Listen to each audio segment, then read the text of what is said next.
조갑제 TV 시청자 여러분 안녕하십니까. 2023년 8월 10일 오전 11시입니다. 우리 헌법에는 대통령의 책무로서 이런 규정을 두고 있습니다. 대통령은 국가의 독립, 영토의 보전, 국가의 계속성, 헌법을 수호해야 한다. 4대 책무죠. 국가의 독립, 영토의 보전, 국가의 계속성, 그리고 헌법 수호. 나머지 세 개는 뭐 이론의 여지가 없는데 국가의 계속성이 뭐냐라고 물으면은 그게 바로 국가의 정통성입니다. 국가의 정통성을 수호해야 할 의무를 진 사람이 대통령입니다. 어제 윤석열 대통령은 국가의 계속성을 수호하는 중요한 발언을 했습니다. 어제 윤석열 대통령의 발언은 쓸데없는 논란, 1948년 8월 15일이 건국이냐 아니냐 하는 그런 논란에 종지부를 찍는 아주 명쾌하고 쉬운 말이었습니다. 오늘 8월 15일 광복절, 그러니까 78년째 맞는 해방, 그리고 75년째의 건국을 기념해서 윤석열 대통령이 아주 역사적 연설을 할 것으로 기대가 됩니다. 윤석열 대통령은 어제 청와대 영빈관에서 독립유공자 및 유족 158명과 오찬을 함께 한 자리에서 이렇게 명쾌하게 정리를 했습니다. 우리의 독립운동은 자유민주주의 국가를 만들기 위한 건국이었다. 단순히 일제로부터 빼앗긴 주권을 찾는 것만이 아니었다. 왕정국가로 되돌아가려는 것도 아니었고 공산주의 국가가 되려는 것은 더욱 아니었다고 말했습니다. 독립과 건국의 구분을 정확하게 했습니다. 1919년에 3.1운동이 일어나고 그 해에 상해 임시정부가 들어서면서 독립운동이 본격화되는데 이 독립운동은 자유민주주의 체제의 나라를 만들기 위한 운동이었다는 겁니다. 따라서 북한 노동당 정권의 과거 행적 중에서 이른바 항일운동이라는 게 있습니다. 항일운동은 뭐냐? 일본군과 싸웠다는 겁니다. 그런데 일본군과 싸운 목적이 뭐냐? 한반도를 스탈린 체제로 만들겠다는 목적으로 싸웠습니다. 한반도 전체를 공산화시키겠다는 목적으로 싸웠습니다. 그것은 독립운동 자격이 없다는 겁니다. 아니, 스탈린 체제, 즉 한반도가 김일성 체제로 되어버리면 그게 독립입니까? 독립이라는 것은 개인의 자유를 소중하게 여기는 게 바로 독립의 핵심입니다. 그건 독립운동이 아닌 겁니다. 그래서 좌익들이 항일운동한 것을 인정해가지고 대한민국이 뭐 표창을 한다든지 훈장을 줘야 된다든지 하는 것은 말이 안 된다는 것도 이 말 속에 포함되어 있습니다. 그리고 김구 선생의 손녀 김미 김구재단 이사장이 이런 이야기를 했습니다. 대한민국은 하나다. 후세 사람들이 자꾸 편을 가르는 것 같다 후손으로 안타깝다고 했습니다. 저는 편을 가른다는 말은 김구 편과 이승만 편으로 자꾸 가른다는 뜻이 여기 포함되어 있다고 봅니다. 여기에 대해서도 윤석열 대통령은 멋진 이야기를 했습니다. 김구 선생이야말로 가장 공산주의에 반대한 분이다.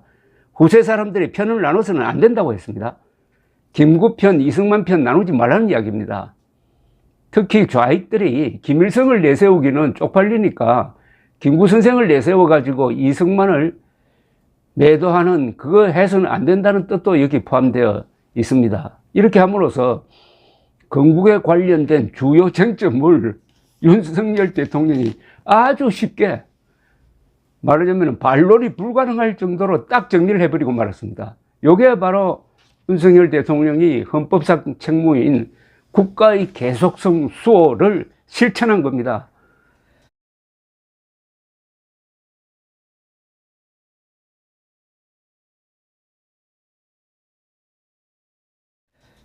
역대 대통령 중에 이렇게 명쾌하게 정의한 사람은 많지 않습니다. 그래서 헌법 정신으로 무장한 대통령은 무섭다 하는 것을 느낍니다. 헌법 정신으로 무장한 대통령은 우리나라의 가장 큰 교사입니다.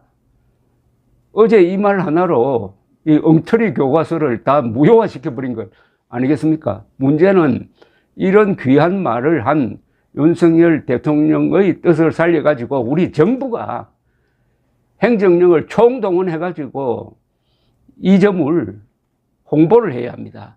가르쳐야 합니다. 이제 더 이상 1948년 건국이 논란의 대상이 되어서는 아니 되는 것입니다. 남북 간의 대결은 이념 대결과 역사 대결의 두 가지 면이 있습니다. 사회주의 독재냐 자유민주주의냐의 대결에서는 이겼습니다. 이념 전쟁에서는 우리가 이겼다고 봐야 됩니다. 그러나 역사 전쟁에서는 지고 있어요. 1948년 8월 15일이 대한민국 건국일이다, 생일이다 하는 이야기를 떳떳하게 하지 못하고 문재인의 경우에는 아예 그 말도 하지 않아 가지고 대한민국을 생일 없는 사생아적 존재로 만든 게 문재인이었습니다. 문재인 때는 역사전쟁에서 우리가 졌습니다. 지금 반격을 해야 되는데 윤석열 대통령이 이제 역사전쟁에서도 이기는 아주 높은 수를 두고 있습니다.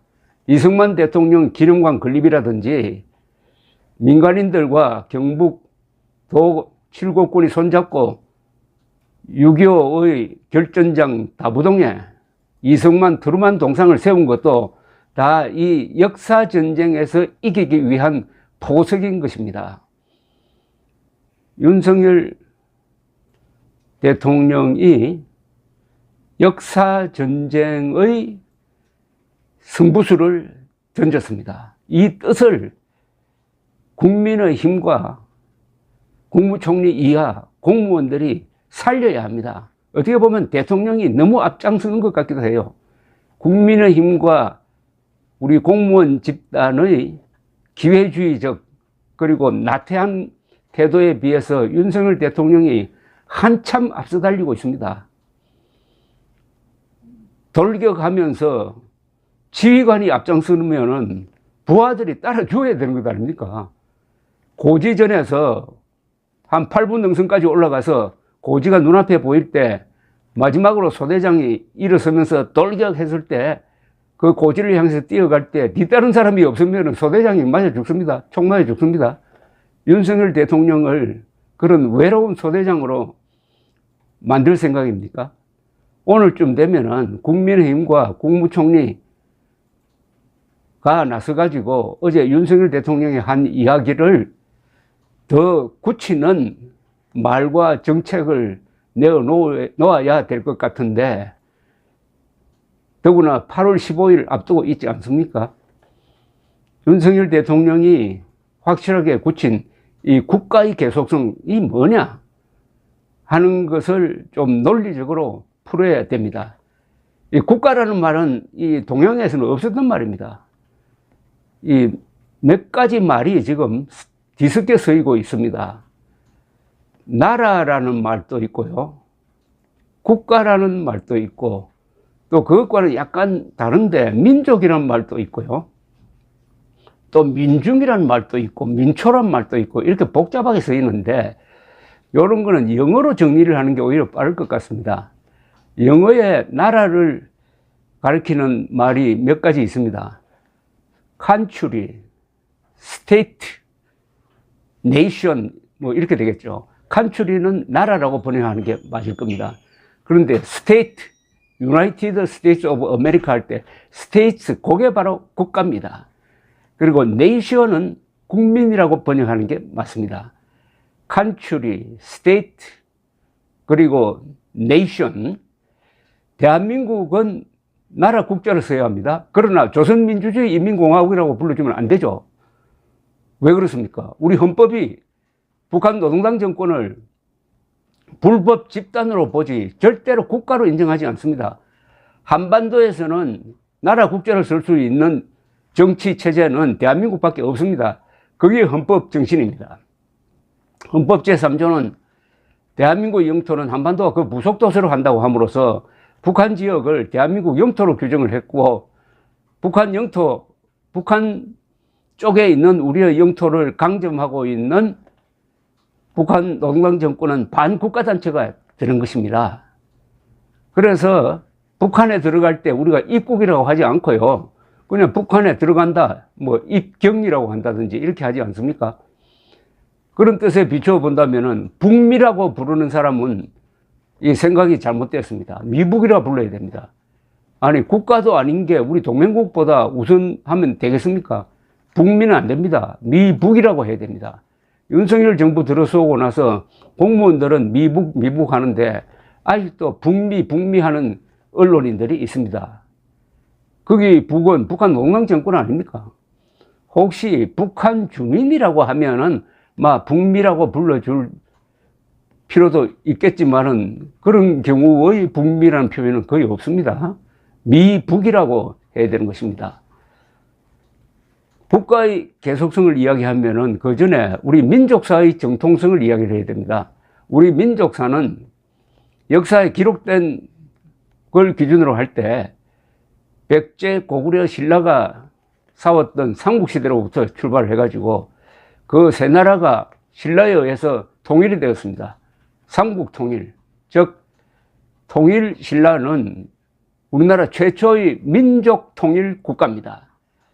그래야 같은 영토에서 같은 습관을 가지고 같은 종교, 그리고 무엇보다도 같은 말을 쓰면서 천년 이상 같이 살다가 보니까 민족의식이 생겼습니다. 우리가 남이가 하는 민족의식이 생겼습니다.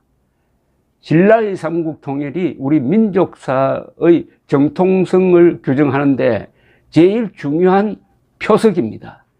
그 다음에 고려, 조선, 그리고 조선이 일제에 통합이 되고 말았습니다.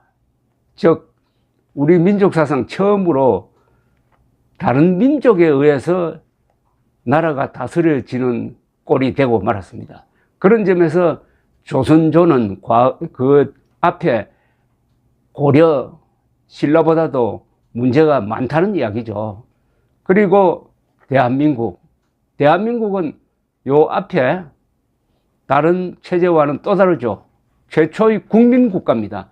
국민들이 투표를 통해서, 선거를 통해서 국회를 구성하고 그 국회가 헌법을 만들고 헌법에 의해서 정부가 수립되었으므로 국민국가이고 또 유엔 총회의 공인을 받았습니다. 공정한 선거를 통해서 수립된 대한민국은 한반도 전체의 유일한 합법 정부라는 공인을 받았습니다. 완벽한 정통성을 가지고 있는 것이 대한민국입니다. 그게 바로 국가의 계속성이죠. 여기에 도전하는 세력이 신라의 삼국통일을 부정하고 외세를 업었다는 억지를 부려가지고, 신라가 삼국통일한 때가 서기 7세기인데 그 7세기 때는 외세고 뭐고 민족이고 뭐고 이런 개념 자체가 없었습니다. 그래서 발해라는 나라를 떡 앞세워가지고 우리 민족사의 정통이 고구려, 발해, 북조선으로 이어진다고 주장하는 이 반역 세력이 바로 북한 노동당 정권인 것입니다. 발해는 민족사의 흐름에서 지류라고 보면 됩니다. 발해의 문화나 습관이나 제도가 그 뒤에 한민족의 삶에 영향을 준 것이 거의 없습니다. 그리고 북한은 이단 세력입니다. 발해는 지류고 북한은 이단 세력인데 우리 민족사의 정통성을 뒤엎으려는 세력은 발해를 키워가지고 신라 통일을 부정하고 북한 노동당 정권을 키워가지고 대한민국을 부정하려고 합니다. 그래서 우리 민족사의 정통성을 지키려면은 신라의 삼국통일과 대한민국 건국의 정당성과 정통성을 수호해야 되는 것입니다. 그런 점에서 윤석열 대통령이 학계나 지식인 사회에서 논란되어서는 안 될 게 논란이 되고 있던 문제를 어제 간단 명료하게 정리했습니다. 이런 대통령을 갖게 된 것이 얼마나 다행인지 모릅니다. 되돌아보면은 지난해 3월 9일 0.73% 차이, 24만 표 차이로 이긴 그 3월 9일은 역사전쟁에서의 다부동 전투입니다. 그게 역사전쟁에서 넘어갈 뻔했는데 투표를 잘 해가지고 정통성 있는 대한민국으로 돌아오게 되었다. 그런 점에서 지난 3월 9일이야말로 역사전쟁의 다부동 전투이고 역사전쟁에서의 낙동강 사수였다는 생각이 듭니다. 감사합니다.